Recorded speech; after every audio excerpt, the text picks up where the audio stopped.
magandang araw. Ito ang aking maikling refleksyon sa course na ito. Sa simula, sobrang challenging gumawa ng lesson plan dahil kailangan maghanap ng website at apps para sa activities. At mas lalo pa akong nahirapan dahil nalaman ko na bawal kami gumamit ng Canva.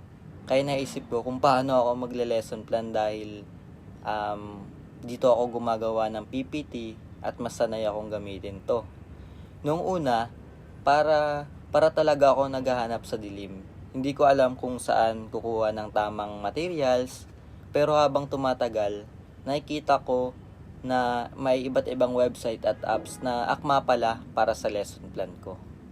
Doon ko na-realize na hindi sapat ang marunong lang sa content. Kailangan din maging mapamaraan, flexible at handang mag-innovate.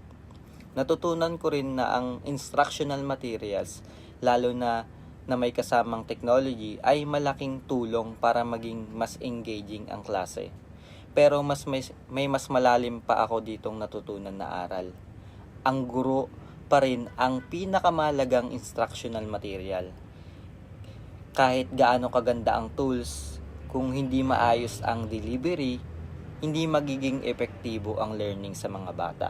Kaya mahalaga na marunong tayong sumabay sa bilis ng pagbabago ng technology at i-maximize ito bilang isang future educators.